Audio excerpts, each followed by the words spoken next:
ഒറ്റ കാഴ്ചയുള്ളൂ. ഒറ്റ കാഴ്ചയുള്ളൂ. കാഴ്ച എന്ന് പറഞ്ഞാൽ വല്ലാത്ത കാഴ്ചയാണ്.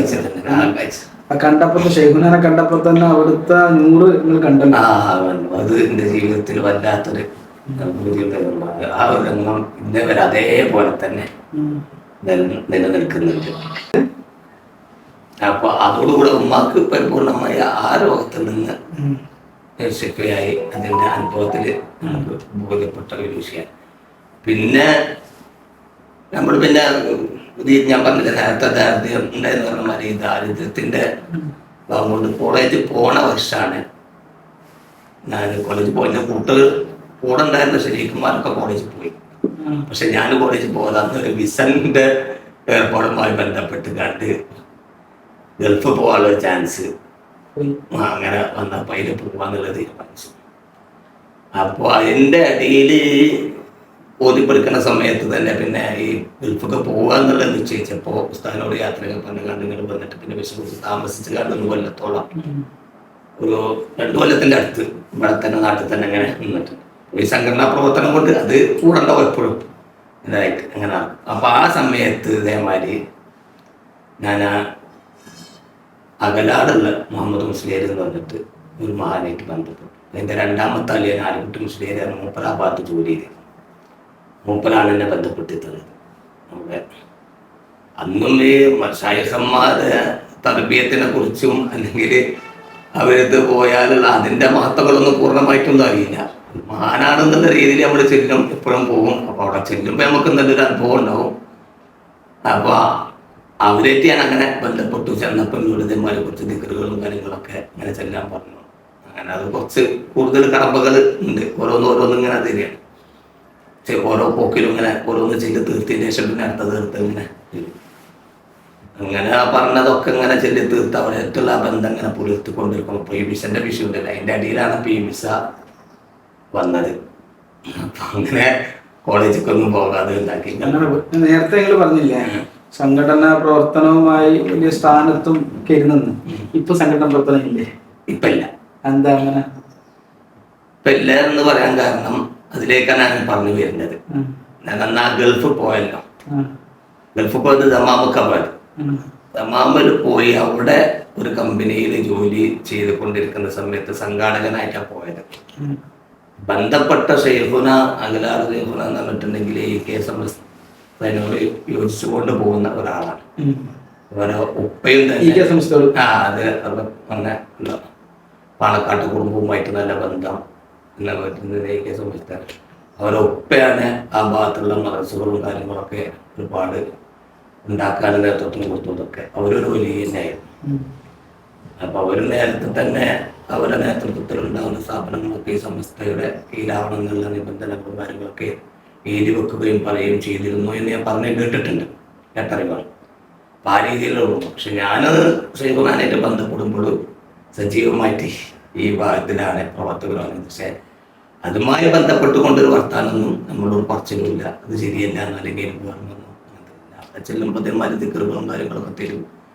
നിസ്കാരത്തിൻ്റെ കാര്യങ്ങളും മറ്റുള്ളപ്പോൾ അത് കർശനാക്കിയിട്ട് തന്നെ പറയും. അങ്ങനെയുള്ള വിഷയങ്ങളൊക്കെ അതൊരു പ്രത്യേകമായിട്ട് പറയണ്ടേ. സംഘടനാ രംഗത്ത് ഇങ്ങനെ പ്രവർത്തിച്ചു കൊണ്ടിരിക്കുമ്പോൾ ചിലപ്പോൾ അത് ഒരു ഭക്തിയിൽ ചെയ്യണമെന്നോ, കാരണം യോഗം കാര്യങ്ങളൊക്കെ ഉണ്ടാവും. ചിലപ്പോൾ ആസ്വദിച്ചിട്ട് തുടങ്ങിയ അല്ലെങ്കിൽ 2 മണിക്കൊക്കെ തുടങ്ങുന്ന യോഗം അസറിന്റെ മുമ്പ് തുടങ്ങിയ യോഗം ചിലപ്പോൾ പിരീഡ് 5:45 കഷ്ടിച്ച് അസംസ്കരിക്കാനുള്ള സമയത്തിന് ഒരു 5 മിനിറ്റോ 10 മിനിറ്റോ ബാക്കിയൊക്കെ വെച്ചുകൊണ്ട് പിരിച്ചുകൊണ്ട സംഭവം അങ്ങനത്തായിരിക്കും. അപ്പൊ ആ രീതിയിൽ അതൊരു കൃത്യമായി ഈ കോട്ട പച്ചലിന്റെ അടിയിൽ ചെയ്താൽ മതി എന്നുള്ളൊരു ബോധ്യം ഉണ്ടായിരുന്നുള്ളൂ.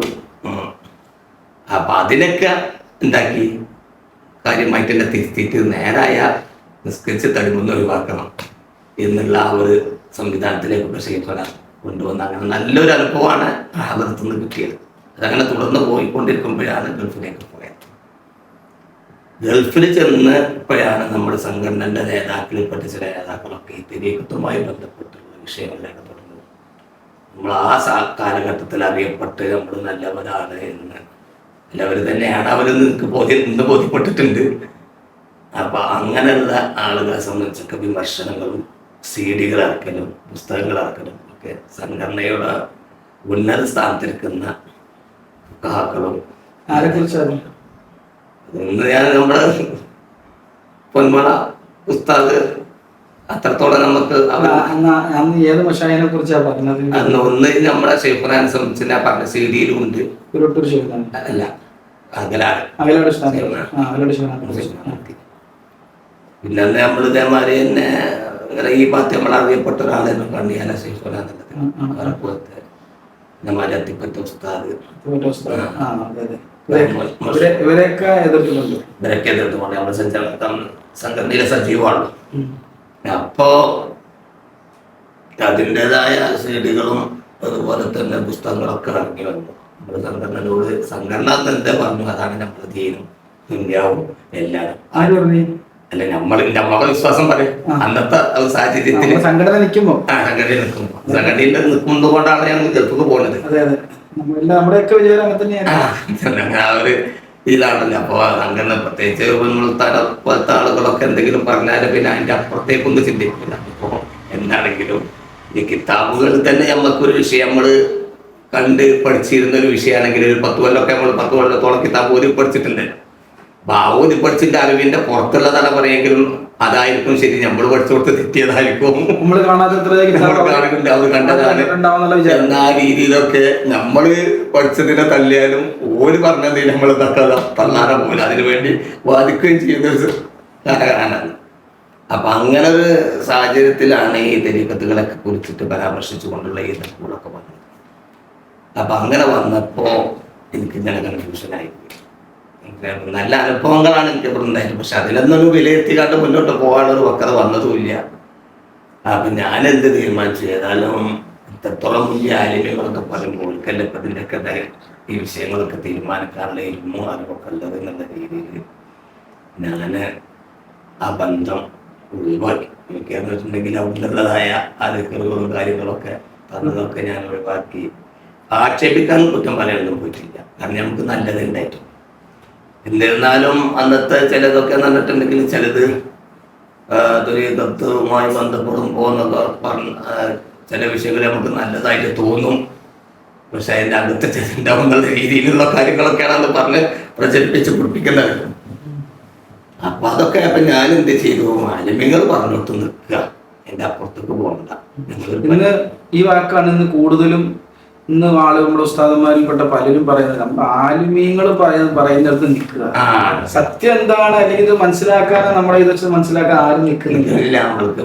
മുത്തനബി സല്ലല്ലാഹു അലൈഹി വസല്ലം തങ്ങൾക്ക് ന്യായമുണ്ടെന്ന് പറഞ്ഞ വിഷയമാണ്. അങ്ങനെ പല വിഷയത്തിലും കഴിഞ്ഞ വാപ്പാനെ പോലെയാണെന്ന് പ്രസംഗിച്ചു. അങ്ങനത്തെ പല മടവൂർ ഷെയ്ഖുനാന ഖുത്ബുല്ലാലോ എന്നുള്ള വിഷയം എല്ലാ വിഷയത്തിലും സംസാരിച്ചിട്ടും ഏതുവരട്ടെ സുൽത്താന സ്വപ്നത്തിൽ കണ്ടിട്ട് ആ പോലത്തിൽ പോലും പറഞ്ഞിട്ട് പോലും ഇത് കേട്ടിട്ട് പോലും ഇവരുടെ പറയുന്നത് നമ്മുടെ ആലിമ്യങ്ങൾ എന്താ പറയുന്നത് അവിടെ നിൽക്കുക എന്നുള്ള ഒരു നിലപാടാണ്. അന്ന് നമുക്ക് അവരെ സംബന്ധിച്ചിടത്തോളം അത്രത്തോളം വിശ്വാസവും അവര് പറഞ്ഞതിന്റെ അപ്പുറം ദീനില്ല എന്ന രീതിയിൽ നമ്മൾ പൂർണ്ണമായി വിശ്വസിച്ച് നമ്മുടെ നേതാക്കളൊക്കെ നമ്മുടെ പണ്ഡിതന്മാരെ സംബന്ധിച്ച് അങ്ങനെയാണ് പറഞ്ഞ് പഠിപ്പിച്ചു തന്നത്. അവർ കറാത്ത് ചെയ്യൂല, അവർ വേണ്ടാത്തൊന്നും ചെയ്യൂല, അവർ പറയുന്നത് ദീനിനെ മാത്രമേ ഉള്ളൂ, ആഹാരത്തിന് വേണ്ടിയിട്ട് മാത്രമേ ഉള്ളൂ, അതിന്റെ അപ്പുറത്തേക്ക് ഒന്നുമില്ല എന്നുള്ള രീതിയിൽ നമ്മളെ പറഞ്ഞ് പഠിപ്പിച്ച് അവരിൽ ആ രീതിയിലൊരു വിശ്വാസം നമ്മളെ ഉണ്ടാക്കി തീർത്തിട്ടുണ്ട്. അപ്പൊ മറ്റൊന്നുമില്ല, ഇനിയിപ്പൊ ഇതല്ലാത്ത മറ്റുള്ള സംഘടനയിൽപ്പെട്ട ആളുകൾ ആര് ഇനി ഉയർന്ന വലിയ വലിയ പണ്ഡിതന്മാർ പറഞ്ഞാലും അതിനൊക്കെ നമ്മൾ പുച്ഛിച്ച് കാണുന്ന ഒരവസ്ഥയായിരുന്നു. എനിക്കൊന്നൊരു വരെ 5 പൈസയുടെ വിലയും കൊടുക്കാത്ത അവസ്ഥ. നമ്മള് ശംസുലമാനൊന്നും മനസ്സിലാക്കിയിട്ടില്ല. അവർക്ക് മറ്റൊരു കണ്ണു വെച്ച് നമ്മള് അത് എനിക്ക് പറയുമ്പോ തന്നെ എനിക്ക് വല്ലാത്ത പ്രശ്നമുണ്ട്. ശംസുലമാനന്റെ ഈ അവസ്ഥകളും തടസ്സങ്ങളൊക്കെ ഇന്ന് അറിഞ്ഞപ്പോ അന്ന് നമ്മളെ മനസ്സിൽ അവരെ സംബന്ധിച്ച് വെച്ച് പുലർത്തിയതായിരിക്കുന്ന ധാരണകൾ വളരെ മോശപ്പെട്ടതായ രീതിയിലുള്ള ധാരണകൾ. അതിന് ഞാനിപ്പോ എപ്പോഴും മാപ്പ് ചെയ്യുന്നു. ഇപ്പൊ ഞാൻ എല്ലാ ദിവസവും മസറസ്കച്ചതിന് ശേഷം ശംസുലമാന്റെ പേരിൽ ഫാത്തിമ ഇഖ്ലാസ് മുഹമ്മദ് ബോധിക്കാൻ ചെയ്യും. ഞാൻ അവിടുത്തെ മാപ്പ് ചോദിക്കുന്നുണ്ട്. കാരണം എന്റെ അന്നത്തെ തെറ്റിദ്ധരിച്ചതിനെ സംബന്ധിച്ച് എന്റെ മനസ്സുകൊണ്ട് ഞാൻ ഖേദിച്ച് മാപ്പ് ചോദിക്കുന്നുണ്ട്. അവിടത്തേക്ക് അറിയാലോ.